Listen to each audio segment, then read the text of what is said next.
بسم اللہ الرحمن الرحیم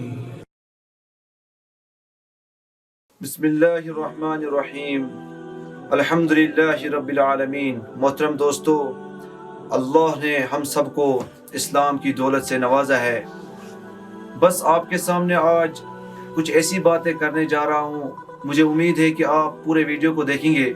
کیونکہ میری نیت یہی ہے کہ جو مجھے پتہ ہے وہ دوسروں تک بھی پہنچے اور مجھے خود بھی اس پر عمل کرنے کی اللہ تعالیٰ توفیق دے اور آپ کو بھی اللہ تعالیٰ عمل کرنے کی توفیق دے۔ اس لیے کچھ ویڈیو آئیں گے، اب اس میں کچھ لوگ کرٹیسائز کرتے ہیں، ہاں جی ایسے ہیں ویسے۔ چلو مجھے کسی کے کومنٹ سے بھی کوئی فرق نہیں پڑتا یا کچھ، کیونکہ مجھے یہ نیت ہونی چاہیے کہ میں اللہ کے ساتھ اللہ کے رضا کے لیے ایسی چیز کرتا ہوں، کیونکہ اگر اس میں کوئی اور رضا ہوگی تو اس میں اللہ کے پاس پکڑ ہوگی، اور یہ حال اللہ تعالیٰ جانتا ہے اور میرا دل جانتا ہے۔ اللہ رب العزت عمل کی توفیق عطا فرمائے۔ بات یہ ہے کہ اللہ کی اطاعت میں اللہ تعالیٰ نے بندے سے محبت رکھی ہے، کہ ہمیں اللہ تعالیٰ کی اطاعت ہو، ہمیں رسول اللہ صلی اللہ علیہ وسلم کی سنتوں کا محبت ہو، یہ ساری چیزیں ہمارے اندر ہو جائے کہ اللہ کا وعدہ ہے کہ مخلوق کو بھی اللہ تعالیٰ اس کی تابع کر دیتا ہے، یعنی کہ مخلوق بھی ان کی کیا اطاعت کرتے ہیں، کیونکہ یہ اللہ کی اطاعت کرتا ہے۔ اللہ کا وعدہ ہے تو اللہ کی اطاعت کر اور مخلوق کو تیری اطاعت کراؤں گا۔ تو اب اللہ جب بندے سے بات کر رہا ہے، اللہ جب بول رہا ہے، تو اس میں کوئی شک کی گنجائش یہاں پہ نہیں ہے۔ بس آپ خود سوچیں، آپ سمجھدار ہوتے ہیں، پڑھے لکھے ہیں، سب ان پڑھ نہیں ہوتے، پڑھے لکھے لوگ ہو، لیکن میں آپ کے سامنے یہ بات عرض کر رہا ہوں کہ اتنی اطاعت اللہ تعالیٰ کی ہو کہ اللہ تعالیٰ وعدہ کرتا ہے کہ تو میری اطاعت کرے گا، تیری اطاعت کرنے میں مخلوق کو لگاؤں گا۔ تو یہ اس چیز کی کیا ہمیں قدر ہے، ہمیں اس چیز کا یقین کتنا ہے، یہ ہم اپنے آپ سے خود پوچھیں، آپ بھی اور میں بھی۔ میں بات یہاں پر حضرت ابراہیم بن ادھم رحمۃ اللہ علیہ کے بارے میں بتانا چاہتا ہوں کہ ان کا ایک عظیم شان واقعہ ہے کہ ایک مرتبہ جا رہے تھے، یہ فرماتے ہیں کہ حضرت ابراہیم خلیل اللہ رضی اللہ تعالی عنہ ایک جنگل کے اندر سفر کر رہے تھے، نصف النہار کا دن پہنچا اور انہیں اتنی گرمی لگی، شدید گرمی لگنے کے بعد اتنی خطرناک پیاس لگی کہ آپ خود جانتے جب پیاس انسان کو شدت کی لگتی ہے ماہ رمضان مبارک میں کہ انسان بولتا ہے میں روزہ ہی توڑ دوں، اتنی شدید کی پیاس نصف النہار یعنی آدھا دن جب آفتاب پورا گرم ہو جاتا ہے۔ حضرت ابراہیم علیہ السلام کو شدید پیاس لگی، لیکن اس جنگل میں کہیں پانی نہیں تھا، کوئی کچھ نہیں تھا، ادھر چاروں طرف حضرت ابراہیم رضی اللہ تعالیٰ عنہ دیکھ رہے ہیں، لیکن کہیں پر پانی کا نام و نشان نظر نہیں آیا۔ چلتے چلتے شدت کی پیاس، منہ خشک ہوا ہے، جسم پیاس مانگ رہی ہے، رگ رگ پیاس مانگ رہی ہے، اتنی شدید کی پیاس ہوتی ہے میرے دوستوں۔ لیکن ابراہیم علیہ السلام کو نظر پڑتی ہے ایک حبشی، کالا حبشی غلام کے اوپر، جس کے ہاتھ کے اندر لاٹھی ہوتی ہے اور وہ بکریاں چراتا ہے۔ میں اور آپ یہاں پر جب بکری چرانے والوں کو دیکھتے ہیں، انہیں ہم فضول ناموں سے پکارتے ہیں، انہیں بکروال کہتے ہیں، مطلب ایک چھوٹا نام دیتے ہیں، بلکہ ایسی بات نہیں ہے۔ بکریاں پالنا سنت ہے، رسول اللہ صلی اللہ علیہ وسلم نے ارشاد فرمایا اپنے گھروں کے اندر بکریوں کو پالو، کیونکہ ان بکریوں میں اللہ تبارک و تعالیٰ نے برکت رکھی ہے۔ عرض یوں کر رہا تھا کہ ابراہیم علیہ السلام اس حبشی کے پاس جب گئے، سلام کیا، السلام علیکم ورحمۃ اللہ، جواب میں کہتا ہے یہ کالا حبشی غلام، وعلیکم السلام ورحمۃ اللہ، اے اللہ کے خلیل، آپ کو پیاس لگی ہے، آپ کو پیاس لگی ہے؟ حضرت ابراہیم علیہ السلام فرماتے ہیں اے کالے حبشی، تو مجھے کیسے جانتا ہے؟ کیونکہ میں نے تو آج تک تجھے دیکھا نہیں ہے، مجھے تو آج تک تیرے بارے میں کوئی پتہ نہیں ہے، نہ میں جانتا ہوں نہ کچھ، لیکن تو میرا نام کیسے جانتا ہے؟ کالا حبشی کہتا ہے کہ آپ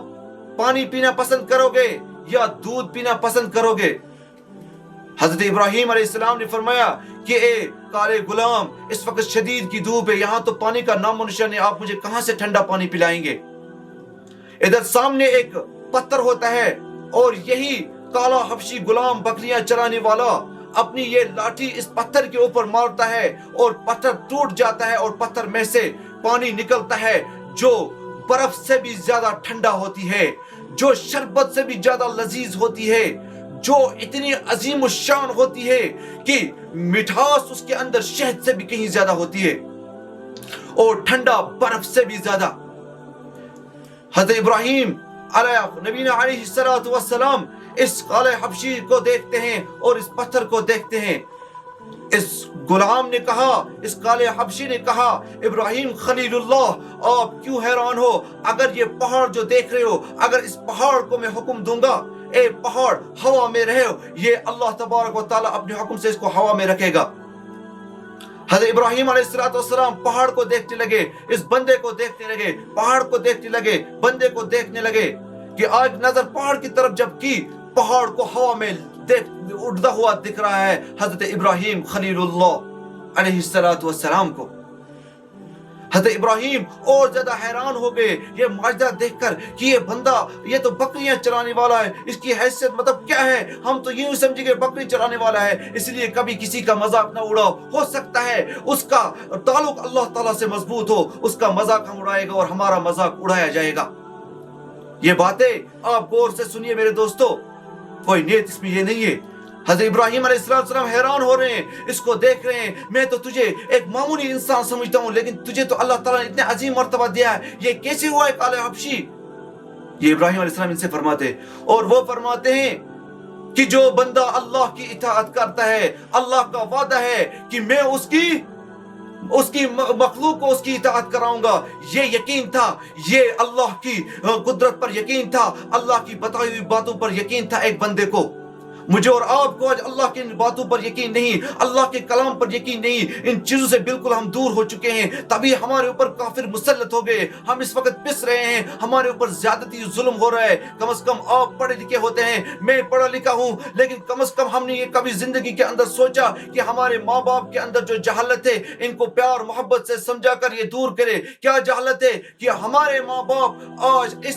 ہم بیٹے کے لیے، اپنی بیٹی کے لیے اللہ کے حکم کو توڑ رہے ہیں، نمازوں کو توڑ رہا ہے، اللہ کے حکموں کو چھوڑ رہا ہے۔ اے نوجوان، تجھے تو اللہ تعالیٰ نے عقل دیا تھا، تجھے تو شعور دیا تھا، کیا تو باپ کو یہ بات نہیں کہہ سکتا تھا اے میرے باپ میرے لیے کمانا چھوڑ دے، پہلے اللہ کے حکم کو اپنا لے، کیونکہ تو اللہ کی اطاعت کرنے والا ہوتا۔ ہم اللہ کی اطاعت کرنے والے پورے نہیں ہیں، ہم کو سوچنا چاہیے۔ میں آپ سے بول رہا ہوں، آپ سوچئے، میں بھی سوچ رہا ہوں، آپ خود سوچئے، اگر یہ بات غلط ہے آپ خود پر میٹر لگائیے گا، چیک کیجئے۔ ہم نے کبھی نہیں سوچا اس چیز کے بارے میں۔ ابراہیم خلیل اللہ علیہ السلام حیران جب ہوئے اور اللہ تعالیٰ کی پاکی بیان کی، اللہ تعالیٰ کا حمد کیا، اللہ تعالیٰ کے حکم سے اس کو آنا پڑا حضرت جبرائیل علیہ السلام کو۔ اے ابراہیم تو کیوں اتنا حیران ہو رہا ہے؟ آپ نے پتا ہے یہ بندہ کون ہے؟ ابراہیم علیہ السلام نے کہا کہ اس بندے کو تو میں نے لاٹھی ہاتھ میں دے کر بکریاں چلا دے، معمولی بندہ ہے، لیکن اس کی طاقت دیکھو، اس کو اللہ تعالیٰ نے اتنا عظیم الشان مرتبہ دیا کیوں ہے؟ کہا اللہ کی اطاعت میں مخلوق کی اطاعت ہے۔ اے خلیل، اے اللہ تعالیٰ کے نبی حضرت ابراہیم علیہ السلام، یہ بندہ ایسا ہے اگر یہ قسم اٹھا لے کہ اللہ تعالیٰ کی قسم کھا لے، اس کو اللہ تعالیٰ کی اتنی اطاعت ہے، اللہ تعالیٰ کی اتنی محبت ہے، اگر یہ قسم اٹھا لے تو قیامت آئے گی، زمین تہس نہس ہو جائے گی، آسمان ٹوٹ جائے گا، سب کچھ فنا و برباد ہو جائے گا، لیکن اللہ تعالیٰ اس کی قسم کی اتنی لاج رکھتا ہے کہ اس کی قسم توڑنے نہیں دیتا ہے۔ اتنی اللہ تعالیٰ اس کی اطاعت پر اللہ تعالیٰ اس بندے اس نوجوان کو دے رہا ہے۔ میں بھی جوان، آپ بھی جوان سن رہے ہیں، لیکن کبھی اس کے اوپر غور نہیں کیا ہے، بس خالی ہمیں اپنی پڑھائی پر تکبر ہے، اپنے عہدے پر تکبر ہے، اپنی گاڑی بنگلوں پر تکبر ہے، بلکہ تکبر ایک ایسی چیز ہے، ایک ایسی غلیظ چیز ہے، جس بندے کے اندر تکبر آ جاتا ہے، جس بندے نے شلوار ٹخنوں سے نیچے ڈالی، یہ اتنا بڑا گناہ ہے کہ فرمایا ایک تو گناہ ہے، دوسرا حرام بھی ہے، اور تیسرا ٹخنوں سے نیچے لٹکانے والا شلوار جو مرد ہوتا ہے، جو جوان ہوتے ہیں، فرمایا کہ یہ حرام ہے، اور ان کے لیے ایک ایسا عظیم الشان بربادی کا جو بتایا گیا ہے الفاظ، وہ یہ ہے کہ اللہ اور رسول اللہ صلی اللہ علیہ وسلم کی نظروں میں اتنا گر جاتا ہے کہ سور اور خنزیر سے بھی کم حیثیت کا رہ جاتا ہے معمولی تکبر کرنے پر۔ اے پڑھے لکھے لوگوں، اے سوچنے والے لوگوں، کم از کم آپ بھی سوچو کہ کبھی ہم نے اس پر غور کیا؟ ہم نے تکبر کرنا چھوڑنا ہے، کیونکہ ہم جو کر رہے ہیں، ہمیں اپنے اندر غرور آتا ہے، ہم غریب کو دیکھ کر تکبر، گاڑی میں چلتے ہیں کوئی مسکین چلتا ہے وہ اس کو اٹھا لے، اتنی ہمدردی کرے، کیونکہ آپ پڑھے لکھے ہیں۔ پڑھے لکھے اسی کا نام ہے، پڑھے لکھے اس کا نام نہیں ہے کہ آپ جھگڑا کریں، آپ فتنہ فساد پھیلائیں۔ اللہ کی اطاعت میں ہی، اللہ کی اطاعت میں رسول اللہ صلی اللہ علیہ وسلم کی اطاعت ہے، اور رسول اللہ صلی اللہ علیہ وسلم کی اطاعت کی اللہ تعالیٰ کا وعدہ ہے کہ دنیا کے مخلوق تمہاری اطاعت کریں گے۔ اللہ تعالیٰ سے دعا ہے اللہ تعالیٰ آپ کو بھی مجھے بھی عمل کرنے کی توفیق عطا فرمائے۔ وآخر دعوانا الحمدللہ رب العالمین۔